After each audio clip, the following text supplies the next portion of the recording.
إن الحمد لله نحمده ونستعينه ونستغفره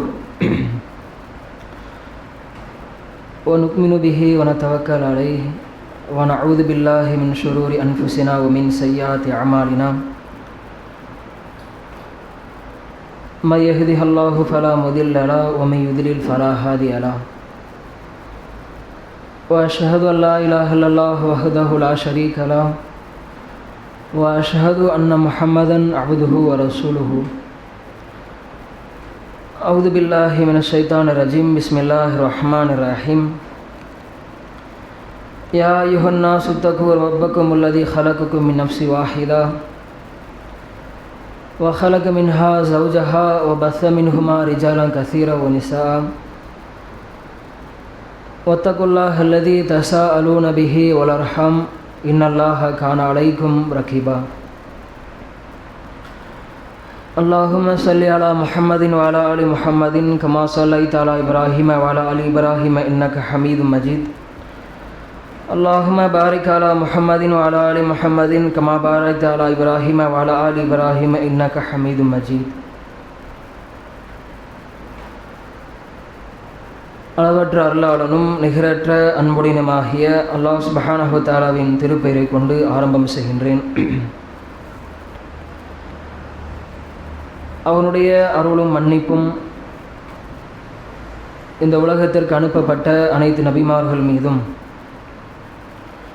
இறுதி தூதர் முஹம்மது நபி ஸல்லல்லாஹு அலைஹி வஸல்லம் அவர்கள் மீதும் அவர்களுடைய வாழ்க்கை முறையினை அப்படியே பின்பற்றி வாழ்ந்த உத்தம சத்திய சஹாபாக்களின் மீதும் தாபியன்களின் மீதும் தபவு தாபியன்களின் மீதும் இன்னும் இந்த உலகத்திலே வாழ்ந்து கொண்டிருக்கக்கூடிய முக்மின்களாகிய நம் அனைவரின் மீதும் என்றென்றும் அல்லாஹ்வினுடைய அருளும் மன்னிப்பும் நின்று நிலவட்டுமாக என்று பிரார்த்தித்தவனாக மறுமையை நினைப்போம் என்கின்ற தலைப்பின் கீழ் இந்த ஜும்மானுடைய உரையை ஆரம்பம் செய்கின்றேன். அன்பிற்குரிய சகோதரர்களே சகோதரிகளே, இந்த உலக வாழ்க்கை நிரந்தரம் இல்லை, மறுமையுடைய வாழ்க்கைதான் நிரந்தரம். இந்த விஷயத்தை அல்லாஹும் அல்லாஹுடைய தூதர் நபி ஸல்லல்லாஹு அலைஹி வஸல்லம் அவர்களும் நமக்கு தெள்ள தெளிவாக சொல்லியிருக்கிறார்கள். அப்போ இந்த உலகம் நிரந்தரம் இல்லை, மறுமையுடைய வாழ்க்கை தான் நிரந்தரம் என்கின்ற அந்த ஒரு விஷயத்தை நம்முடைய வாழ்க்கையில் அடிக்கடி நாம் நினைவுக்கு கொண்டு வர வேண்டும். நம்முடைய வாழ்க்கையில் அடிக்கடி இந்த விஷயத்தை நாம் நினைவுக்கு கொண்டு வரும் பொழுது இந்த துனியாவுடைய வாழ்க்கை நிரந்தரம் கிடையாது, மறுமையுடைய அந்த வாழ்க்கை தான், அது சொர்க்கமோ அல்லது நரகமோ அதுதான் நிரந்தரம் என்கின்ற அந்த ஒரு விஷயத்தை அடிக்கடி நாம் நினைத்து பார்க்கும் பொழுது நம்முடைய ஈமான் இந்த உலகத்தில் அதிகரிக்கும். பாவமான காரியங்களை நாம் செய்தோம் என்றால் அந்த பாவமான காரியங்களை நினைத்து அல்லாஹ்விடத்தில் வருந்தி பாவ மன்னிப்பு கேட்டு தௌபா செய்து மீளுவோம். பாவம் செய்து கொண்டிருக்கிறோம் என்றால் தெரிந்தோ தெரியாமலோ பாவம் செய்து கொண்டிருந்தாலும் அதற்காக மீண்டு வர வேண்டும் என்கின்ற ஒரு எண்ணமும் நமக்கு வரும். எந்த ஒரு இபாதத்தை நாம் செய்தாலும் சரி அந்த இபாதத்தை இஹ்லாஸான முறையில் அல்லாஹிற்காக செய்ய வேண்டும் என்கின்ற ஒரு நினைப்பு வரும். இதெல்லாம் எப்போது வரும் என்றால் துன்யா என்பது நிரந்தரம் கிடையாது, மௌத்திற்கு பின்னால் உள்ள வாழ்க்கையாகிய அந்த மறுமையுடைய வாழ்க்கை தான் நிரந்தரம் என்கின்ற அந்த ஒரு ஈமானிய உணர்வு நம்முடைய உள்ளத்தில் அடிக்கடி வந்து கொண்டே இருக்கணும். அடிக்கடி நாம் நினைத்து பார்த்து கொண்டே இருக்கணும், அதை குறித்து சிந்தித்து கொண்டே இருக்கணும். அப்படி இருக்கும் பொழுது நம்முடைய தொழுகை சரியான ஒரு தொழுகையாக இருக்கும், ஒரு உள்ளச்சம் உள்ள ஒரு தொழுகையாக இருக்கும். அல்லாஹ் அக்பர் என்ற தக்பீர் கட்டியதிலிருந்து சலாம் கொடுக்கின்ற வரை நமக்கு துனியாவுடைய சிந்தனைகள் அதிகமாக வருகிறது. குடும்பத்தை குறித்த அந்த சிந்தனைகள் வருகிறது, வியாபாரத்தை பற்றிய சிந்தனைகள் வருகிறது, இன்னும் என்னென்னமோ சிந்தனைகள் வருகிறது. காரணம் என்ன? அல்லாஹ் அக்பர் என்ற தக்பீர் கட்டியிலிருந்து சலாம் கொடுக்கின்ற வரை இந்த உலக சிந்தனைகள் எல்லாம் வருகிறது என்றால் அதற்கு காரணம் நம்முடைய ஈமான் அங்கே பலகீனமாக இருக்கிறது என்று அர்த்தம். முழுமையாக நாம் ஈமான் சரியான முறையில் நம்முடைய ஈமான் பரிபூர்ணமாகவில்லை என்று அர்த்தம்.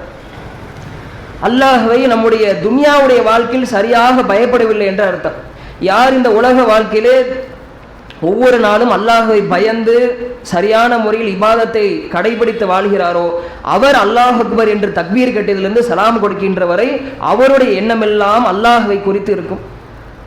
அவருடைய எண்ணமெல்லாம் மறுமையை குறித்து இருக்கும். குர்ஆன் வசனங்களை ஓதும் பொழுது அந்த வசனங்களின் மீதே அப்படியே போய்கொண்டே இருப்பார். அந்த வசனங்களை இமாம் ஓதும் பொழுது அந்த வசனத்தினுடைய அர்த்தத்தை சிந்தித்து பார்த்து அந்த அந்த அவருடைய தொழுகை ஒரு சரியான ஒரு நினைவோடு இருக்கும். அல்லாஹ்வை நினைப்பதோடு அந்த தொழுகை இருக்கும். மறுமையை குறித்து சிந்திப்பார். அந்த தொழுகை மறுமை குறித்த சிந்தனை அவருக்கு தரும். சொர்க்கத்தை குறித்து சிந்தித்து பார்ப்பார். கபருடைய வாழ்க்கை குறித்து சிந்தித்து பார்ப்பார். குர்ஆனுடைய வசனங்களை ஓதும் பொழுது அந்த வசனங்கள் என்னென்ன விஷயங்கள் எல்லாம் சொல்கிறதோ, ஒன்று மௌத்தை குறித்து சொல்லும், இல்லை துனியாவுடைய வாழ்க்கையில் எப்படி வாழ வேண்டும் என்பதை குறித்து சொல்லும், ஆகிரத்துடைய வாழ்க்கை எப்படி இருக்கிறது என்பதை குறித்து சொல்லும். அதையெல்லாம் அந்த ஓதும் பொழுது அந்த சிந்தனை உணர்வோடு அவருடைய தொழுகை இருக்கும். யாருக்கு அப்படி இருக்கும்? தொழுகை இல்லாத மற்ற நேரங்களில், அந்த ஃபஜர், லுஹர், அசர், மக்ரிப், இஷா, அந்த 5 வேளை தொழுகையிற்கு அப்பாற்பட்ட அந்த நேரங்களில் அவருடைய கல்ப் சரியான ஒரு ஈமானோடு இருந்ததென்றால், மற்ற உலக காரியங்களில் ஈடுபட்டிருக்கும் பொழுது, துனியாவுடைய காரியங்களில் ஈடுபட்டிருக்கும் பொழுதும் சரி, குடும்பத்தில் இருக்கும் பொழுதும் சரி, அவர் அல்லாஹ்வை நினைவு கூர்ந்தார் என்றால், அல்லாஹுடைய நினைப்புடன் வாழ்ந்தார் என்றால், தொழுகையிலும் அல்லாஹுடைய நினைப்பு வரும். சில பேர் சொல்லுவாங்க, நான் தொழுகையில் ஃபுல்லாக எனக்கு அல்லாஹ் அக்பர் தக்பீர் கட்டிலிருந்து சலாம் கொடுக்கிற வரைக்கும் ஒரு சரியான ஒரு நிம்மதியை நான் உணர முடியல, மனக்குழப்பமாகவே இருக்கு, வஸ்வாஸ் அதிகமாக இருக்கு, ஷைத்தானுடைய வஸ்வாஸ் அதிகமாக இருக்கு என்று சொல்வார்கள். அதற்கு ஒரே காரணம், அவர் மற்ற நேரங்களில் அல்லாஹ்வை குறித்து என்ன செய்வதில்லை, சிந்திப்பது கிடையாது. அவருடைய மற்ற நேரங்கள் இபாதத்தாக இருப்பது கிடையாது. அவருடைய மற்ற நேரங்கள் ஈமானோடு அவருடைய வாழ்க்கை வாழ்வது கிடையாது. தொழுகையினுடைய அந்த நேரத்திற்கு மட்டும் வந்து, அந்த தொழுகையினுடைய அந்த நேரத்தில் மட்டும் வந்து அல்லாஹ்வை நான் நினைக்கின்றேன் என்று தக்பீர் கட்டினால் கண்டிப்பாக அல்லாஹுடைய நினைப்பு அங்கே வராது. மற்ற நேரங்களிலும் நமக்கு அல்லாஹுடைய நினைப்பு இருந்தால் மட்டும்தான், மற்ற நேரங்களிலும் நம்முடைய வாழ்க்கையில் இபாதத் இருந்தால் மட்டும்தான், அல்லாஹ் அக்பர் என்று தக்பீர் கட்டியதிலிருந்து சலாம் கொடுக்கின்ற வரையிலும் ஒரு உள்ளச்சமுள்ள ஒரு தொழுகையாக அது இருக்கும். அதனால்தான் மார்க்கத்தை பாருங்களேன், வெறும் தொழுகையை மட்டும் நமக்கு கற்றுக் கொடுக்கல, 5 வேளை தொழுகையை மட்டும் நமக்கு மார்க்கம் கற்றுக் கொடுக்கல. காலையில தூங்கி எழுந்த உடனே அவருக்கு அங்கிருந்து இபாதத்து ஸ்டார்ட் ஆயிருது. அல்ஹம்துலில்லாஹில்லதி அஹ்யானா பஅதமா அமாதனா வ இலைஹி நுஷூர். காலையில் தூங்கி எழுந்தவுடன் ஓதக்கூடிய ஒரு துவா எத்தனை ஆண்களுக்கு எத்தனை பெண்களுக்கு மனப்பாடமாக இருக்கிறது. பல மக்களுக்கு மனப்பாடமாகவே இந்த துவா இருப்பது கிடையாது. அப்படியே மனப்பாடமாக இருந்தாலும் அந்த அர்த்தத்தை நாம் தெரிந்து வைத்திருக்கிறோமா என்று பார்த்தால் அதை நாம் சொல்ல முடியாது. விரல் விட்டு எண்ணக்கூடிய மக்கள் அந்த துவாவை மனப்பாடம் செய்திருப்பார்கள், அர்த்தத்தோடு விளங்கி வைத்திருப்பார்கள், அந்த துவாவோடு தன்னுடைய வாழ்க்கையை அமைத்துக் கொள்வார். இந்த 3மே அவசியம். ஒரு துவாவை மனப்பாடம் பண்றோம்னா அந்த துவாவை மனப்பாடம் பண்ணி அதனுடைய அர்த்தத்தை புரிஞ்சு அதை நம்முடைய வாழ்க்கையில கொண்டு வரணும். அதுதான் சரியான ஒரு நிலைப்பாடு. அப்போ ஒரு முக்மீன் தூங்கி எழுந்தவுடன் ஓதக்கூடிய ஒரு துவா, அந்த துவாவிலிருந்தே அவருடைய இபாதத்தை ஸ்டார்ட் ஆயிருச்சு. வெறும் ஃபஜ்ர், லுஹர், அசர், மக்ரிப், இஷா அது மட்டும் இபாதத் என்று மார்க்கம் சொல்லவில்லை. ஒரு அடியான் தூங்கி எழுந்தவுடன் அல்ஹம்துலில்லாஹில்லதி அஹ்யானா பஅதமா அமாதனா வ இலைஹி நுஷூர், அந்த ஒரு துவா. எதுக்காக? எனக்கு மவுத்து, அந்த தூக்கம் என்ற அந்த மவுத்திற்கு பின்னால் அல்லாஹ் எனக்கு உயிர் கொடுத்திருக்கிறான், அதற்காக நான் அல்லாஹ்வே உன்னை நான் புகழ்கின்றேன். அதான் அந்த துவாவுடைய அர்த்தமே. அங்கிருந்து இபாதத்து ஸ்டார்ட் ஆகுது. அதோடு நபி அவங்க முடிச்சுக்கல, இன்னும் சொல்றாங்க, காலை பொழுதை நீங்கள் அடைந்தீர்கள் என்றால் அங்கே ஒரு துவாவை நீங்கள் ஓதுங்கள். அல்லாஹும்ம பிக்க அஸ்பஹனா ஒபிக்க அம்சைனா ஒபிக்க நஹ்யா ஒபிக்க நமூத்து வ இலைஹில் மசீர். அருமையான ஒரு துவா, காலை பொழுதை அடைந்தவுடன் ஓத வேண்டிய ஒரு துவா. சூரியன் உதயமானதற்கு பின்னால் ஓத வேண்டிய ஒரு துவா அது. காலை பொழுதை அடைந்தவுடன் ஓதக்கூடிய ஒரு அற்புதமான ஒரு துவா. அப்ப யோசிச்சு பாருங்க, தூங்கி எழுந்தவுடன் ஓதக்கூடிய ஒரு துவா, காலை பொழுதை அடைந்தவுடன் ஓதக்கூடிய ஒரு துவா. அதிலிருந்து அவருடைய வாழ்க்கை இபாதத்து ஸ்டார்ட் ஆயிருச்சு. அவருடைய வாழ்க்கையினுடைய அந்த இபாதத்து அங்கிருந்தே ஸ்டார்ட் ஆயிருச்சு. அதுக்கப்புறம் சாப்பிடுவதற்கு முன்னால் ஓதக்கூடிய துவா, சாப்பிட்டதற்கு பின்னால் ஓதக்கூடிய துவா, வீட்டிற்குள் நுழையும் பொழுது, வீட்டை விட்டு வெளியேறும் பொழுது, பள்ளிவாசலுக்குள் ஃபஜ்ருடைய தொழுகைக்கு வரும் பொழுது ஒரு துவா, பள்ளிவாசலுக்குள் நுழையும் போது ஓதக்கூடிய துவா, பள்ளிவாசலிருந்து வெளியேறும் போது ஓதக்கூடிய துவா. இப்படி ஏராளமான துவாக்களை, அன்றாட வாழ்க்கையில் ஓதக்கூடிய அடிப்படை துவாக்களை அல்லாஹுடைய தூதர் நபி ஸல்லல்லாஹு அலைஹி வஸல்லம் அவர்கள் நமக்கு அழகாக கற்றுக் கொடுத்திருக்கிறார்கள். அதெல்லாம் எதற்குனா, அந்த துவாவோடு நம்முடைய வாழ்க்கை இருந்தது என்றால் தொழுகையில் உள்ளச்சம் இருக்கும். அதான் இங்கே முக்கியம், சிந்திக்க வேண்டிய ஒரு விஷயம் அதுதான். துவாக்களோடு நம்முடைய வாழ்க்கை இருந்ததென்றால் தொழுகையில் உள்ளச்சத்தை பார்க்கலாம். இல்லை என்றால் தொழுகை ஒரு உள்ளச்சம் உள்ள ஒரு தொழுகையாக அது இருக்கவே இருக்காது. விழுந்து விழுந்து தொழுதாலும் சரி, ஐவேளை தொழுகை இமாம் ஜமாத்தோடு சரியாக வந்து நின்று தொழுதாலும் சரி, வியாபாரத்தை எல்லாம் தியாகம் செய்துவிட்டு உலகத்தினுடைய அந்த எல்லா காரியங்களையும் ஒதுக்கி வைத்து விட்டு நின்று தொழுதாலும் சரி, மற்ற நேரங்களில் இபாதத் இல்லை என்றால் தொழுகையில் உள்ளச்சத்தை அவர் உணர முடியாது. தொழுகையில் உள்ளச்சம் வேண்டும் என்றால் காலையிலிருந்தே அவருடைய இபாதத்து ஸ்டார்ட் ஆயிடணும். அவருடைய இபாதத்து காலை பொழுது அடைந்ததிலிருந்து அவருடைய இபாதத்தை ஸ்டார்ட் ஆயிருச்சுன்னா, இபாதத்தோடு அவருடைய வாழ்க்கை இருந்தது என்றால் தொழுகையில் அவர் உள்ளச்சத்தை பார்க்கலாம். அன்பிற்குரிய சகோதர சகோதரிகளே, இந்த துனியாவுடைய வாழ்க்கையில் அல்லாஹ்வின் பக்கம் நம்மை நெருங்கி வைக்கக்கூடிய ஒரு அற்புதமான ஒரு இபாதத்து தான் தொழுகை. அந்த தொழுகை மறுமை குறித்த சிந்தனை உணர்வோடு இருக்க வேண்டும் என்றால் நம்முடைய வாழ்க்கையில் இபாதத் எல்லா நேரங்களிலும் இருக்க வேண்டும். எல்லா நேரங்களிலும் இபாதத் இருந்தது என்றால் தொழுகை நமக்கு மறுமை நமக்கு நினைவுபடுத்தும். யார் இந்த உலக வாழ்க்கையிலே மறுமையை குறித்து கவலைப்படுவாரோ அவர் மறுமையிலே கவலைப்படாமல் இருப்பார். இந்த உலக வாழ்க்கையிலே யார் மறுமையை குறித்து கவலைப்படுகிறாரோ, மறுமை ஒன்று என்று அல்லாஹும் ரசூலும் சொல்லியிருக்கிறார்கள். மறுமை என்பது உண்மைதான் என்று பல அத்தாட்சிகளையும் அல்லாஹும் ரசூலும் நமக்கு காண்பித்து கொடுத்திருக்கிறார்கள். இதெல்லாம் பார்க்கக்கூடிய உணரக்கூடிய நாம் அந்த மறுமையை குறித்து கவலையோடு இந்த உலகத்தில் வாழ்ந்தோம் என்றால், மறுமையில் நான் தப்பிப்பேனா, மறுமையில் அல்லாஹ் என்னை குற்றவாளியாக எழுப்பி விடுவானோ, அல்லது மறுமையில் அல்லாஹ் எனக்கு தண்டனை கொடுத்து விடுவானோ, தற்காலிகமாக நரகத்தில் தள்ளி விடுவானோ, அல்லது நிரந்தரமாக நரகத்தில் தள்ளி விடுவானோ என்கின்ற ஒரு கவலை உணர்வு யாருக்கு இந்த உலகத்தில் இருக்கிறதோ அவர் மறுமையிலே கவலைப்படாமல் இருப்பார். ஏன்னா இந்த உலகத்தில் ஒருவர் மறுமைக்காக கவலைப்பட்டார் என்றால் அந்த கவலை அவரை இபாதத்தின் பக்கம் அவரை தள்ளிவிடும், இபாதத்தின் பக்கம் அவரை கொண்டு வந்து சேர்க்கும். அது மறுமை குறித்த கவலை நம்முடைய உள்ளத்தில் எப்படி இருக்கிறது என்று நாம் சிந்தித்து பார்க்க வேண்டும். துன்யாவுக்காக கவலைப்படுகிறோம், இரவு பகலாக கவலைப்படுகிறோம். அற்பமான உலக வாழ்க்கை, அடுத்து என்ன நடக்கும் தெரியாது, நாளைக்கு எங்கே இருப்போம்னு தெரியாது, எப்படி நம்முடைய ரிஸ்க் ஆரம்பிக்கும், எப்படி நம்முடைய ரிஸ்க் முடியும் என்று தெரியாது, எதுவுமே நம்முடைய கையில் இல்லை. ஆனால் அற்பமான இந்த உலக வாழ்க்கை குறித்து அதிகமாக கவலைப்படுகிற நாம், மறுமை உண்மை என்று நம்பி வாழக்கூடிய நாம் மறுமையை குறித்து எப்படி கவலைப்படுகிறோம்? மறுமையை குறித்து கவலைப்படுபவர்கள் இபாதத்திற்கு முக்கியத்துவம் கொடுப்பார்கள்.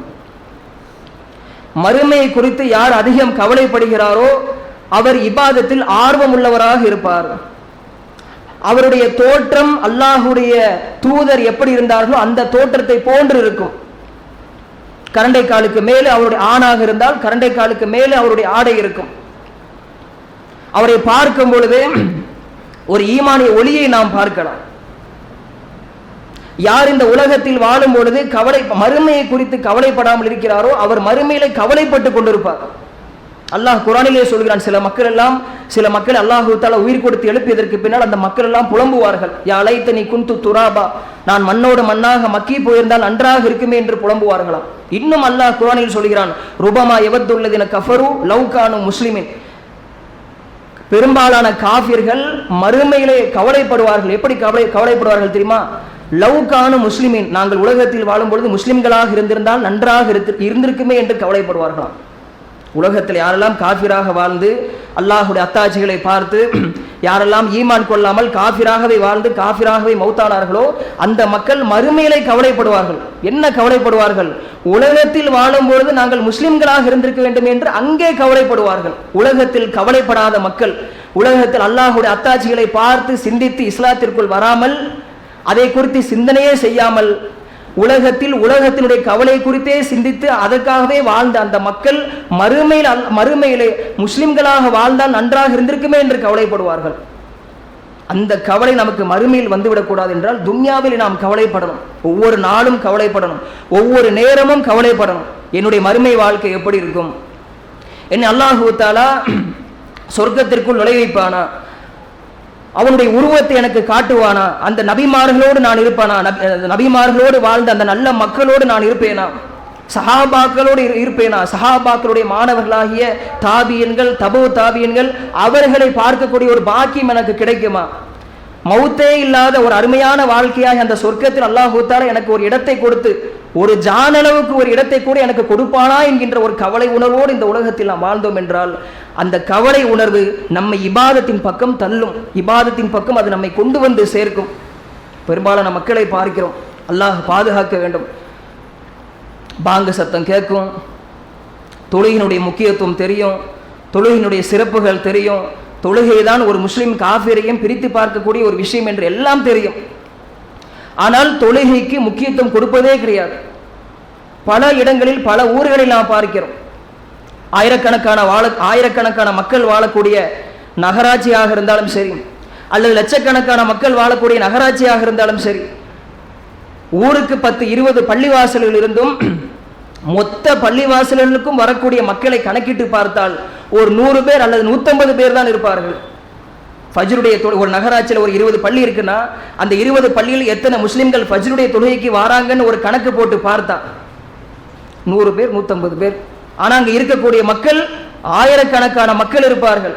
80,000 9,000 என்று இருப்பார்கள், அல்லது 1,00,000 1,50,000 2 லட்சம் முஸ்லிம்கள் கூட இருப்பார்கள். காரணம் என்ன? மறுமையை குறித்த கவலை அவருடைய உள்ளத்தில் இல்லை. மறுமையை குறித்த கவலை அவருடைய உள்ளத்தில் இல்லாதன் காரணமாக தொழுகை அவர்களுக்கு கசப்பாக தெரிகிறது. அல்லாஹுக்காக ருக்கு செய்ய வேண்டும், அல்லாஹுக்காக சஜதா செய்ய வேண்டும், அல்லாஹுடைய பாதையிலே நாம் உழைக்க வேண்டும் என்கின்ற அந்த சிந்தனை உணர்வு இல்லாமல் பெயர் தாங்கி முஸ்லிம்களாக பல மக்கள் வாழ்கிறார்கள். அல்லாஹ் பாதுகாக்கணும். அதே போன்று யார் மறுமையை குறித்து பயப்படுகிறார்களோ, இந்த உலகத்திலே வாழும் பொழுது யார் மறுமையை குறித்து பயப்படுகிறார்களோ அவர்கள் மறுமையிலே பயப்படாமல் இருப்பார்கள். மறுமையில எந்த பயமும் இருக்காது. யாருக்கு? உலகத்தில் வாழும் பொழுது யார் மறுமை குறித்து பயந்தார்களோ, மறுமை குறித்த ஒரு பயம் ஒரு முஸ்லிமுக்கு கண்டிப்பாக இருக்கணும். மறுமை குறித்த ஒரு பயம் ஒரு முஸ்லிமுக்கு கண்டிப்பாக இருக்கணும். அல்லாஹ் என்னை குற்றம் பிடித்து விடுவானோ, நான் செய்த பாவத்திற்கு அல்லாஹ் தஆலா மறுமையில் தண்டனை கொடுத்து விடுவானோ, நான் எவ்வளோ தௌபா செஞ்சிருக்கேன், எவ்வளோ பாவ மன்னிப்பு கேட்டிருக்கேன், ஆனா அதுக்கெல்லாம் அல்லாஹ் தஆலா என்னுடைய பாவ மன்னிப்பை ஏற்றுக்கொள்ளாமல், என்னுடைய தௌபாவை கபூலாக்காமல் மறுமையில் என்னை குற்றம் பிடித்து விடுவானோ என்கின்ற ஒரு பயம் நம்முடைய உள்ளத்தில் இருக்கணும். பாவம் செய்யாத மக்கள் யார்? தெரிந்தோ தெரியாமலோ நம்முடைய வாழ்க்கையில் பாவம் இருக்கத்தான் செய்யும். ஆனால் அதற்காக கவலைப்பட்டு அல்லாஹ்விடத்திலே பயந்து நாம் பாவ மன்னிப்பு கேட்டாலும் தௌபா கேட்டாலும் அல்லாஹ் நாடினால்தான் அதை மன்னிப்பான். அல்லாஹ் என்னை மன்னிச்சுட்டான், நான் மௌத்தானா நேரடியாக சொர்க்கம் தான் என்று எந்த ஒரு மனிதருமே சொல்ல முடியாது, நபிமார்களை தவிர. அப்ப இந்த உலகத்தில் வாழும் பொழுது மறுமையை குறித்த ஒரு பயம் நம்முடைய உள்ளத்தில் இருக்கணும். மௌத்தானதற்கு பின்னால், என்னை உயிர் கொடுத்து அல்லாஹ் எழுப்பியதற்கு பின்னால் அல்லாஹ் என்னை நரகத்தில் போட்டு விடுவானோ, என்னுடைய பாவங்களை எல்லாம் மன்னிக்காமல் என்னை குற்றவாளியாக மஹ்ஷர் மைதானத்தில் நிறுத்தி வைத்து விடுவானோ என்கின்ற ஒரு பயம் இருக்கணும். ஃபிரௌனோடு, ஹாமானோடு, காரூனோடு அல்லாஹ் என்னை நரகத்தில் போட்டு விடுவானோ என்கின்ற ஒரு பயம் இருக்கணும். அவனை பார்க்க முடியாமல் நான் போய்விடுவனோ, அவனுடைய உருவத்தை அல்லாஹ் மறுமையில சொர்க்கவாசிகளுக்கு தன்னுடைய உருவத்தை காட்டுவேன் என்று சொல்லியிருக்கிறான். குர்ஆனிலும் சரி ஹதீஸிலும் பார்க்கலாம். அவனுடைய உருவத்தை நான் பார்க்காமல் நரகவாசியாக நான் இருந்து விடுவேனோ என்கின்ற ஒரு பயம் நம்முடைய உள்ளத்தில் இருக்கணும். அந்த பயமெல்லாம் இந்த துனியாவுடைய வாழ்க்கையில் நமக்கு இருந்தது என்றால் அந்த பயம் நம்ம இபாதத்தின் பக்கம் கொண்டு வந்து சேர்க்கும், நம்முடைய ஈமானை அது அதிகமாக்கும். மறுமையை குறித்த கவலை நம்முடைய ஈமானை அதிகமாக்கும், அமல்களை அதிகமாக்கும். மறுமையை குறித்த ஒரு பயம் நம்முடைய ஈமானை அதிகமாக்கும், இபாதத்தின் பக்கம் நமக்கு ஆர்வத்தை தரும். அன்பிற்குரிய சகோதர சகோதரிகளே, ஒவ்வொரு நாளும் நம்முடைய கல்வை நாம் சிந்தித்து பார்க்க வேண்டும். நம்முடைய உள்ளம் எப்படி இருக்கிறது என்று சிந்தித்து பார்க்க வேண்டும். துனியாவை குறித்தே அதிகம் கவலைப்படுகிறோமா, அல்லது மறுமைக்காக நாம் கவலைப்படுகிறோமா? துனியாவை குறித்தே அதிக நாம் பயப்படுகிறோமா, அல்லது மறுமைக்காகவும் நம்முடைய உள்ளம் கொஞ்சம் பயப்படுகிறதா என்பதை நாம் சிந்தித்து பார்க்க கடமைப்பட்டிருக்கிறோம். யாரெல்லாம் மறுமையை மறந்து அல்லது யார் மறுமையை மறுத்து வாழ்கிறார்களோ அவர்களுக்காக அல்லாஹ் தஆலா குர்ஆனிலே சொல்கிறான், அஃப ஹஸிபுதும் அன்னமா ஹலக்னாக்கும் அபஸா, உங்களை எல்லாம் நாம் வீணுக்காக படைத்திருக்கிறோம் என்று நீங்கள் எண்ணிக்கொண்டீர்களா என்று அல்லாஹ் கேட்கிறான். எப்படிப்பட்ட கேள்வி பாருங்க. உங்களை எல்லாம் நாம் வீணுக்காக படைத்திருக்கிறோம் என்று நீங்கள் எண்ணிக்கொண்டிருக்கிறீர்களா? வ அன்னக்கும் இலைனா லா துர்ஜஊன், நீங்கள் நம்மிடத்தில் வரவே மாட்டீர்கள் என்று எண்ணிக்கொண்டீர்களா என்று அல்லாஹ் கேட்கிறான். நீங்கள்லாம் வீணுக்காக படைக்கப்பட்டிருக்கிறீர்களா? அல்லாஹ் எந்த ஒரு படைப்பை படைத்தாலும் வீணுக்காக படைக்க மாட்டான். எந்த ஒரு படைப்பாக இருந்தாலும் சரி, ஏதோ ஒரு காரணம் இருக்கும். நம்முடைய கண்களுக்கு முன்னால் பார்க்கக்கூடிய படைப்பாக இருந்தாலும் சரி, அந்த படைப்பில் படைத்ததனுடைய காரணம் பல ஆயிரக்கணக்கான காரணங்கள் இருக்கும். நம்முடைய கண்களுக்கே தெரியாத அல்லாஹுடைய படைப்பாக இருந்தாலும் சரி, அந்த படைப்பு அல்லாஹ் எதற்காக இந்த உலகத்திலே படைத்து வைத்திருக்கிறான் என்பதையும் அல்லாஹ்வே அறிந்தவன். அதற்கும் பல ஆயிரக்கணக்கான காரணங்கள் இருக்கும். அல்லாஹ் அதைத்தான் கேட்கிறான், மனிதர்களை உங்களை நாம் வீணுக்காக படைத்திருக்கிறோமா? அந்த கேள்வியின் மூலமாக அல்லாஹ் நம்மிடத்தில் என்ன எதிர்பார்க்கிறான்? நீங்க வீணுக்காக படைக்கப்படல, ஒரு நோக்கத்திற்காக படைக்கப்பட்டிருக்கீங்கன்னு அல்லாஹ் அதன் மூலமாக சொல்லவார். ஒரு நோக்கத்திற்காக படைக்கப்பட்டிருக்கீங்க. அது என்ன நோக்கம்? சூரத்துல் முல்கில் அல்லாஹ் சொல்கிறான், அல்லதி ஹலக்கல் மௌத்த வல் ஹயாத்த லியபுலுவக்கும் ஐயுக்கும் அஹ்ஸனு அமலா. மௌத்தையும் ஹயாத்தையும் படைத்ததனுடைய நோக்கமே உங்களில் யார் நல் அமல்களால் சிறந்தவர்கள் என்பதை நாம் பார்ப்பதற்காகத்தான். அதான் அதனுடைய காரணம். மனித இனம் படைக்கப்பட்டதனுடைய காரணம் அல்லாஹ் சோதிக்கின்றான். எப்படி சோதிக்கிறான்? யார் நல்லவர்கள் என்பதை சோதிக்கிறான். சரி, யார் நல்லவர்கள்? அரசியல்வாதிகள் நல்லவர்களா? அல்லது ஆன்மீகம் என்று சொல்லிக்கொண்டு குடும்பத்தை கவனிக்காமல் துறவரம் போகிறார்களே, அவர்கள் நல்லவர்களா? யார் நல்லவர்கள்? யார் ஈமான்தாரியாக இருந்து, யார் அமல்களையும் அல்லாஹும் ரசூலும் காட்டி தந்த அடிப்படையில் அமல்களையும் செய்து எல்லா சோதனைகளையும் ரப்புக்காக தாங்கிக் கொண்டு யார் இந்த உலகத்திலே ஹலாலான அடிப்படையில் வாழ்கிறார்களோ, ஹராமை விட்டு ஹலாலான அடிப்படையில் யாரெல்லாம் வாழ்கிறார்களோ அந்த மக்களை அல்லாஹு தஆலா பார்க்கிறான். அதுதான் சோதனை. ஒரு ஈமான்தாரி நல்ல அமல்களை செய்து கொண்டு அல்லாஹுக்காக வாழ்கிறார் என்றால் அது கண்டிப்பாக சோதனை தான். அது சுலபமாக சொர்க்கம் போக முடியாது. ஈமான் கூடும் குறையும், அதை அதிகமாக்கி கொண்டே இருக்கணும். அமல்கள் கூடும் குறையும், அதையும் அமல் அதிகமாக்கி கொண்டே இருக்கணும். ஹராமின் பக்கம் நமக்கு அழைப்புகள் வந்து கொண்டே இருக்கும். வட்டியின் பக்கவா, அது பக்கவா, இது பக்கவா என்று ஹராமின் பக்கம் உலகத்தினுடைய அந்த தீய சக்திகள் நம்மை அழைத்து கொண்டே இருக்கும். அதெல்லாம் ஓரம் தள்ளி வைத்து விட்டு அல்லாஹுக்கு பயந்து, ரசூலுக்கு கட்டுப்பட்டு, மறுமையை நினைத்து கவலைப்பட்டு, மறுமை நினைத்து பயந்து நாம் ஹலாலின் பக்கம் போகிறோம் என்றால் அதுதான் மிகப்பெரிய ஒரு சாதனை. அல்லாஹு தஆலா அதுதான் ஒரு சோதனை என்பதாகவும் குர்ஆனிலே சொல்கிறார். அல்லதி ஹலக்கல் மௌத்த வல் ஹயாத்த லியபுலுவக்கும் ஐயுக்கும் அஹ்ஸனு அமலா. உங்களில் யார் நல்லவர்கள் என்பதை பார்ப்பதற்காகத்தான் நாம் சோதிக்கின்றோம் என்று அல்லாஹ் குர்ஆனிலே சொல்கிறார். இன்னும் அல்லாஹு தஆலா மனிதர்கள் படைக்கப்பட்டதனுடைய நோக்கத்தை குர்ஆனிலே சொல்லும் பொழுது ஒரே ஒரு நோக்கத்தை தான் அல்லாஹ் குர்ஆனிலே சொல்கிறான். ஒரே ஒரு காரணம் தான். இந்த காரணத்திற்காகத்தான் நான் மனிதர்களையே படைத்திருக்கிறேன் என்று சொல்கிறான். வேறு எந்த காரணமும் கிடையாது. ஒமா ஹலத்துல் ஜின்ன வல் இன்ஸ இல்லா லியஅபுதுன். மனிதர்களையும் ஜின்களையும் நான் படைத்ததனுடைய நோக்கமே என்னை வணங்குவதற்காகத்தான். இந்த ஒரே ஒரு காரணம், இது ஒரே ஒரு நோக்கம், இது ஒரே ஒரு லட்சியம், இதுதான். வேறு எதற்காகவும் அல்லாஹ் தஆலா ஜின்களையும் படைக்கல, மனுஷங்களையும் படைக்கல. இந்த ஒரு விஷயத்தை நம்முடைய உள்ளத்தில் ஆழமாக பதிந்தாலே போதும், மறுமைக்காக நம்ம வாழுவோம். இந்த ஒரு விஷயத்தை நாம் நம்முடைய மனசில் ஆழமாக பதிந்தாலே போதும், மறுமையை குறித்து கவலைப்பட்டு, மறுமையை குறித்து பயந்து, மறுமைக்காக நாம் வாழுவோம். அல்லாஹ் என்னை படைத்திருக்கிறான் என்றால், தாயினுடைய வயிற்றிலிருந்து என்னை அழகாக படைத்து இந்த பூமியில நடமாட வைத்திருக்கிறான் என்றால், நான் அவனை வணங்க வேண்டும் என்பதற்காகத்தான் என்னை படைத்திருக்கிறான். அந்த சிந்தனை உணர்வு நமக்கு இருக்கணும். அந்த சிந்தனை உணர்வு நம்மிடத்தில் இருந்தது என்றால் எந்த சூழ்நிலையிலும் சரி, என்ன பிரச்சனைகள் வந்தாலும் சரி, என்ன சோதனைகள் வந்தாலும் சரி, நாம் அல்லாஹ்வை வணங்குவோம். மாற்று மத மக்களை பொறுத்தளவுக்கு அவர்களுக்கு இந்த ஒரு விஷயம் எல்லாம் புரியாது. படைக்கப்பட்டதனுடைய நோக்கம் படைத்தவனை வணங்குவதற்கு தான் என்கின்ற அந்த நோக்கம் புரியாமல் வாழ்கிறார். அல்லாஹ் அவர்களுக்கு ஹிதாயத்தை கொடுப்பானாக. அப்போ முஸ்லிம்களாக வாழக்கூடிய நாம், முக்மின்களாக வாழக்கூடிய நாம் இந்த ஒரு விஷயத்தை நம்முடைய உள்ளத்தில் அடிக்கடி கொண்டு வரணும். நான் படைக்கப்பட்டதனுடைய நோக்கம் ரப்பை வணங்குவதற்காக. ரப்பை நான் வணங்கினால் துன்யாவில் அல்லாஹ் எனக்கு வெற்றியை கொடுப்பான், மறுமையிலும் அல்லாஹ் தஆலா எனக்கு நிரந்தர வெற்றியாகிய சொர்க்கத்தை கொடுப்பான் என்கின்ற அந்த சிந்தனை உணர்வோடு நாம் இந்த உலகத்திலே வாழணும். அன்பிற்குரிய சகோதர சகோதரிகளே, மறுமையுடைய ஒரு உணர்வு நமக்கு அடிக்கடி வர வேண்டும் என்பதற்காக அல்லாஹ் சுப்ஹானஹு வ தஆலா குர்ஆனிலே ஒரு உதாரணத்தோடு நமக்கு சொல்கிறான். மறுமை என்பது உண்மைதான். மரணத்திற்கு பின்னால், மௌத்திற்கு பின்னால் அல்லாஹ் தஆலா எப்போது உலகத்தை அழிக்கிறானோ அப்போது அல்லாஹ் தஆலா மக்களை உயிர் கொடுத்து எழுப்புவான். அப்போ இந்த ஒரு விஷயம் உண்மைதான் என்பதை நாம் உணர வேண்டும் என்பதற்காக குர்ஆனில் அல்லாஹ் தஆலா ஒரு உதாரணத்தோடு சொல்கிறான். என்ன உதாரணம் தெரியுமா? ஒரு வறண்ட ஒரு பூமி, ஒரு காய்ந்த பூமி. அந்த வறண்ட பூமியிலே, காய்ந்த பூமியிலே எந்த செடி கொடிகளும் முளைக்காமல் இருக்கிறது. திடீரென்று மழை பொழிகிறது. அந்த வறண்ட பூமி, காய்ந்த பூமி, அந்த பாலைவன பூமி பச்சை பசேல் என்று தாவரங்களை முளைப்பிக்கிறது. இது அல்லாஹ் தஆலா குர்ஆனிலே சொல்லிவிட்டு அடுத்து சொல்கிறான், கதாலிக நுஹ்ரிஜுல் மௌதா லஅல்லக்கும் ததக்கருன். இவ்வாறே நாம் மௌத்தானவர்களை உயிர் கொடுத்து எழுப்புவோம். இப்படிதான் நாம் மௌத்தானவர்களை உயிர் கொடுத்து எழுப்புவோம் என்று அல்லாஹ் தஆலா சொல்கிறான். யோசித்து பாருங்களேன், ஒரு வறண்ட பூமி, ஒரு காஞ்ச பூமி, ஒரு சின்ன ஒரு மேஜிக் மாதிரி அல்லாஹ் தஆலா மழையை கொடுக்கிறான். அந்த மழை பொழிஞ்சதுக்கு அப்புறம் அந்த வறண்ட பூமி, காஞ்ச பூமி அப்படியே அதனுடைய தோற்றத்தை மாத்துது, பச்சை பசேல் என்று மாறுகிறது. தாவரங்கள், செடிகள் அப்படி என்று அப்படி பச்சை பசேல் என்று அந்த பூமி அப்படி அந்த தோற்றத்தையே மாற்றுகிறது. அதே போன்றது அல்லாஹு தஆலா மௌத்தானவர்களை நாம் உயிர் கொடுத்து எழுப்புவோம் என்று சொல்கிறான். மண்ணிற்குள்ளே எலும்புகளாக மண்ணோடு மண்ணாக மக்கி போன மனிதர்களை நாம் உயிர் கொடுத்து எழுப்புவோம். இந்த காய்ந்த பூமியை, வறண்ட பூமியை எப்படி நாம் பச்சை பசேலாக மாற்றினோமோ அதே போன்று மண்ணோடு மண்ணாக மக்கி போன மனிதர்களை நாம் உயிர் கொடுத்து எழுப்புவோம் என்று அல்லாஹு தஆலா உதாரணத்தோடு சொல்கிறான். எவ்வளவு அழகான உதாரணம் பாருங்க. சில மாற்று மத மக்களுக்கெல்லாம் மறுமையை குறித்து சொல்லும் பொழுது நம்ப மாட்டார்கள்.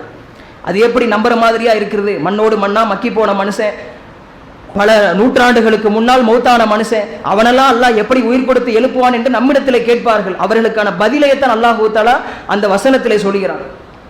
ஒரு காஞ்ச பூமியை நீங்க பாக்குறீங்க, அவங்களுக்கு நம்ம எடுத்து சொல்லணும். காஞ்ச பூமி, ஒரு வறண்ட பூமியை நீங்க பாக்குறீங்க, எந்த தாவரமும் முளைப்பிக்காமல் அது வறண்டு போய் இருக்குது. அந்த இடத்துல ஒரு மழை பொழியுது. மழை பொழிஞ்சதுக்கு பின்னால் அந்த வறண்ட பூமி, அந்த காய்ந்த பூமி பச்சை பசேல் என்று மாறுதா இல்லையா? அது எப்படி நடக்குதோ அதே போன்று இறைவன் அதே போன்று என்ன செய்வான்? மனிதர்கள் மண்ணோடு மண்ணாக மக்கி போனாலும் அவர்களை உயிர் கொடுத்து எழுப்புவான் என்கின்ற ஒரு விஷயத்தை நாம் தாவாவிலே அவர்களுக்கு கொண்டு போய் சேர்க்கணும். மழை பொழியும் போதெல்லாம் மறுமையை நாம் நினைத்து பார்க்கணும். மழை என்கின்ற ஒரு அற்புதத்தை கொண்டு அல்லாஹு தஆலா எப்படி அந்த காய்ந்த பூமியை அப்படியே அந்த தோற்றத்தை மாற்றி பச்சை பசேல் என்று மாற்றுகிறானோ அதே போன்று மஹ்ஷர் மைதானத்தை அல்லாஹு தஆலா கொண்டு வந்ததற்கு பின்னால் மனிதர்களை உயிர் கொடுத்து எழுப்புவான். மண்ணோடு மண்ணாக மக்கி போன எத்தனையோ நூற்றாண்டுகளுக்கு முன்னால் மௌத்தான அந்த மனிதர்களையும் அல்லாஹு தஆலா உயிர் கொடுத்து எழுப்பி கொண்டு வருவான். அப்போ மழை பொழியும் போதெல்லாம் நாம் மறுமை நினைத்து பார்க்கணும். இந்த காஞ்ச பூமி எப்படி பச்சை பசேல் என்று மாறுது, அதே மாதிரி நம்ம மௌத்தானதற்கு பின்னால் அல்லாஹ் நம்மை கொண்டு வந்து நிறுத்துவான் என்கின்ற அந்த சிந்தனை உணர்வு மழை பொழியும் போதெல்லாம் நமக்கு வரணும். அன்பிற்குரியவர்களே, நமக்கு முன்னால் வாழ்ந்த சஹாபாக்கள், நமக்கு முன்னால் வாழ்ந்த நல்ல ஈமான்தார்களான அந்த சஹாபாக்கள் மறுமை குறித்த அந்த சிந்தனை உணர்வோடு இந்த உலகத்தில் வாழ்ந்தார்கள். அப்துல்லாஹ் இப்னு மஸ்ஊத் ரலியல்லாஹு அன்ஹுடைய ஒரு சம்பவத்தை ஒரு உதாரணமாக நாம் சொல்லலாம். அப்துல்லாஹ் இப்னு மஸ்ஊத் ரலியல்லாஹு அன்ஹுவை பொறுத்தளவுக்கு மிகச்சிறந்த ஒரு கல்வியாளர். பத்ர், உஹத், ஹந்தக் என்ற பல போர்களில் கலந்து கொண்ட மிகச்சிறந்த ஒரு சஹாபாக்களில் ஒரு சஹாபி. அந்த சஹாபி ஒரு மஸ்ஜித் நபவிலே பள்ளிவாசலில் உட்கார்ந்திருக்கிறார். அங்கே ஒரு கல்வி சபை. அந்த கல்வி சபையிலே ஒரு சொர்க்கத்தை குறித்து பேசப்படுகிறது. சொர்க்கத்தை குறித்து அந்த கல்வி சபையிலே பேசப்படுகிறது. அப்போது ஒருவர் சொல்கிறார், சொர்க்கத்திலே முதல் தரத்தில் சில மக்கள் இருப்பார்கள். அவர்கள் யார் என்றால் நபிமார்கள், அல்லாஹ்வுடைய பாதையில் கொல்லப்பட்ட அந்த ஷஹீதுகள். இவர்களெல்லாம் சொர்க்கத்திலே உயர்ந்த அந்தஸ்தில் இருப்பார்கள் என்று ஒருவர் சொல்கிறார். இன்னொருவர் சொல்கிறார், சொர்க்கத்திலே இரண்டாம் தரத்தில் ஒரு சில மக்கள் இருப்பார்கள். இரண்டாம் தரத்தில் இருக்கக்கூடிய மக்கள் யார் என்றால் நல்ல ஈமான்தார்கள். அந்த சபையிலே சொன்னார்கள், நான் மறுமையில் உயிர் கொடுத்து எழுப்பப்படாமல் இருந்தால் நன்றாக இருக்குமே என்று. பாவங்கள் குறைவாக செய்தார்கள் சஹாபாக்கள், ஏதோ தெரிந்தோ தெரியாமலோ அவருடைய வாழ்க்கையில் நடந்திருக்கும், அவ்வளவுதான். ஆனாலும் அந்த பாவத்தை அல்லாஹ் மன்னித்தானா அது அவர்களுக்கு தெரியாது, யாருக்குமே தெரியாது. ஆனால் அந்த கவலையின் காரணமாக, அந்த பயத்தின் காரணமாகத்தான் அப்படி சொன்னார்கள், நான் மறுமையில் உயிர் கொடுத்து எழுப்பப்படாமல் இருந்தாலே நன்றாக இருக்குமே என்று. அப்போ நன்மைகளை அதிகமாக செய்தும் நன்மைகளை சாதாரணமாக பார்த்தார்கள் சஹாபாக்கள். நம்முடைய வாழ்க்கை எப்படி இருக்கு? நம்முடைய வாழ்க்கை எப்படி இருக்குது என்றால் நன்மைகளை நாம் குறைவாக செய்கிறோம், ஆனால் அதை நினைத்து அதிகமாக பெருமைப்படுகிறோம். குடும்பத்திற்குள்ளே பெருமையாக பேசுகிறோம், சகோதரர்களுக்கு மத்தியிலே பெருமையாக பேசுகிறோம். நன்மைகள் குறைவாக செய்கின்ற நாம் பெருமையாக பேசி மறுமையில் எப்படியாவது சொர்க்கம் சென்று விடுவோம் என்கின்ற அந்த ஒரு பெருமை உணர்வோடு இருக்கிறோம். ஆனால் சஹாபாக்கள் அப்படி இல்லை. நன்மைகளை அதிகம் செய்தார்கள். பதிலில் கலந்து கொண்டது என்றால் மிகப்பெரிய ஒரு சிறப்பு. ஹந்தக்கில் கலந்து கொண்டார்கள் என்றால் அது அதைவிட மிகப்பெரிய ஒரு சிறப்பு. எல்லா போர்களிலும் கலந்து கொண்ட ஒரு சஹாபி தன்னுடைய பயத்தை அங்கு வெளிக்காட்டினார்கள் என்றால் நம்முடைய நிலைமையோடு அவர்களுடைய நிலைமையை நாம் ஒப்பிட்டு பார்க்க கடமைப்பட்டிருக்கிறோம். அன்பிற்குரிய சகோதர சகோதரிகளே, மறுமையை நினைப்போம் என்கின்ற தலைப்பின் கீழ் சில செய்திகளை குர்ஆன் ஹதீஸின் அடிப்படையில் நாம் பார்த்தோம். மௌத்தை நினைப்பதும் மறுமையுடைய சிந்தனையை நமக்கு அதிகமாக்கும். மௌத்தை நாம் அதிகமாக நினைத்து பார்த்தோம் என்றால் அது நம்முடைய உள்ளத்திலே மறுமையுடைய சிந்தனை நமக்கு கொண்டு வரும். நமக்கு தெரிந்த மக்கள், நம்முடைய உற்றார் உறவினர்கள், நம்முடைய சொந்த பந்தங்களில் எத்தனையோ மக்கள் மௌத்தாயிருப்பார்கள். ஆனால் அந்த மௌத்தை குறித்து நாம் சிந்திப்பதே கிடையாது. அவர்கள் மௌத்தானது மாதிரி நம்மளும் மௌத்தாகுவோம் அப்படிங்கிற ஒரு சிந்தனை உணர்வு நம்மிடத்தில் குறைந்ததன் காரணமாகத்தான் பள்ளிவாசலில் கூட்டமும் குறைந்து விடுகிறது. மௌத்தை அடிக்கடி நாம் நினைத்து பார்த்தோம் என்றால் அது நம்முடைய ஈமானை அதிகமாக்கும், மறுமையுடைய கவலையையும் மறுமையுடைய பயத்தையும் நமக்கு அதிகமாக்கும். முக்கியமாக உலகம் என்கின்ற உலகத்தினுடைய பேராசை கூட குறையும். அல்லாஹுடைய தூதர் நபி ஸல்லல்லாஹு அலைஹி வஸல்லம் சொன்னார்கள், அக்ஸிரு திக்ர ஹாதிமில் லஸாத், உலக இன்பங்களை தகர்த்து எறியக்கூடிய ஒரு விஷயத்தை நீங்கள் நினைத்து பாருங்கள் என்று சொன்னார்கள். அதுதான் அல் மௌத். மௌத்தை நினைப்பதன் மூலமாக உலகத்தினுடைய அந்த ஆசாபாசங்கள், உலகத்தினுடைய அந்த அலங்காரங்கள், உலகத்தினுடைய மோகங்கள், உலகம் என்று உலகத்திற்கு பின்னாலே செல்ல வேண்டும் என்கின்ற அந்த எண்ணமெல்லாம் குறையும். மௌத்தை நான் நினைக்கும் பொழுது மட்டும்தான் அப்படி நடக்கும். எந்த வருடம், எந்த மாதம், எந்த நாள், எந்த நேரம், எந்த கிழமை, எந்த ஊரில், எந்த இடத்தில் நாம் மௌத்தாகும் என்று அல்லாஹுக்கு மட்டுமே வெளிச்சம், அல்லாஹுக்கு மட்டுமே தெரியும். அப்படிப்பட்ட ஒரு பலகீனமான ஒரு படைப்பு தான் இந்த மனித படைப்பு. எந்த ஒரு மனிதரும் சொல்ல முடியாது, இந்த வருடத்தில், இந்த மாதத்தில், இந்த நாளில், இந்த நேரத்தில், இந்த இடத்தில், இந்த சூழ்நிலையில் நான் மௌத்தாகுவேன் என்று எந்த ஒரு மனிதனாலும் சொல்ல முடியும். அப்படியே அவன் சொன்னாலும் பொய்யைத்தான் சொல்வானே தவிர அது உண்மையாக இருக்காது. அப்படிப்பட்ட ஒரு பலகீனமான ஒரு வாழ்க்கை வாழக்கூடிய நம்முடைய மௌத்து எப்போது என்று நமக்கு தெரியாது. நம்முடைய ரிஸ்க் எங்கே அல்லாஹ் எழுதி வைத்திருக்கிறான் என்று எப்படி நமக்கு தெரியாதோ அதே போன்று நம்முடைய மௌத்து எப்படிப்பட்ட நிலைமையில் இருக்கும் என்பதை நாம் சிந்தித்து பார்க்க முடியாது. அதனால் இந்த உலகத்தில் வாழும் பொழுது அதிகமாக மௌத்தை நாம் சிந்தித்து பார்க்கணும். இந்த தூக்கம் கூட ஒரு சிறு மரணம் என்பதாக மார்க்கம் சொல்கிறது. தூங்காம யாருமே இருக்க முடியாது. பகலையும் தூங்குவோம், நைட்டும் தூங்குவோம். அந்த தூக்கம் கூட சிறு மரணம் என்று மார்க்கம் சொல்கிறது. நபியவர்கள் சொல்கிறார்கள், நீங்கள் தூங்குவதை போன்றே மௌத்தாகுவீர்கள், நீங்கள் தூங்கி எழுவதை போன்றே உயிர் கொடுத்து எழுப்பப்படுவீர்கள். எவ்வளவு அழகாக பிராக்டிக்கலா நபியவங்க சொல்றாங்க பாருங்க. நீங்க தூங்குற மாதிரி தான் மௌத்தாவீங்க, அந்த மௌத்து நீங்க தூங்குற மாதிரி தான் அது நடக்கும். நீங்க தூங்கி எழுந்திருக்கிறத மாதிரி தான் மறுமையில் உயிர் கொடுத்து எழுப்பப்படுவீர்கள். எவ்வளவு அழகான ஒரு உபதேசம் பாருங்கள். அடிக்கடி நாம் தூங்கும் பொழுது கூட, எப்போது தூங்கினாலும் சரி, நான் இப்படிதான் மௌத்தாகுவேன் என்கின்ற ஒரு சிந்தனை உணர்வோடு நாம் தூங்கணும். தூங்கி எழுந்திருக்கும் பொழுதும் அந்த ஒரு சிந்தனை உணர்வு இருக்கணும். இப்ப நான் தூங்கினேன், இப்ப நான் எழுந்திருச்சேன், இதே மாதிரி தான் அல்லாஹு தஆலா மௌத்திற்கு பின்னால், கபருடைய வாழ்க்கைக்கு பின்னால் என்னை உயிர் கொடுத்து எழுப்புவான் என்கின்ற அந்த ஒரு சிந்தனை உணர்வு நம்மிடத்தில் வர வேண்டும். அந்த சிந்தனை உணர்வோடு இந்த உலகத்தில் நாம் வாழ்ந்தோம் என்றால் நம்முடைய ஈமான் உள்ளத்திலே பசுமையாக இருக்கும். நம்முடைய உள்ளத்தில் எப்போது ஈமான் பசுமையாக இருக்குமோ அப்போதுதான் இபாதத்தில் ஆர்வத்தின் பக்கம் அது கொண்டு போய் சேர்க்கும். எனவே அன்பிற்குரிய சகோதர சகோதரிகளே, உலகில் வாழும் பொழுது மறுமை நினைத்த கவலையோடு, மறுமை நினைத்த பயத்தோடு உலகத்தில் வாழ்ந்து மௌத்தாக கூடிய ஒரு பாக்கியத்தை அல்லாஹ் சுப்ஹானஹு வ தஆலா நம் அனைவருக்கும் தந்து அருள் புரிவானாக என்று கூறியவனாக இந்த ஜும்மாவுடைய உரையை நிறைவு செய்கின்றேன். வாஹிரு தவானா அல்ஹம்துலில்லாஹி ரப்பில் ஆலமீன். அஸ்ஸலாமு அலைக்கும் வரஹ்மத்துல்லாஹி வபரகாத்துஹு.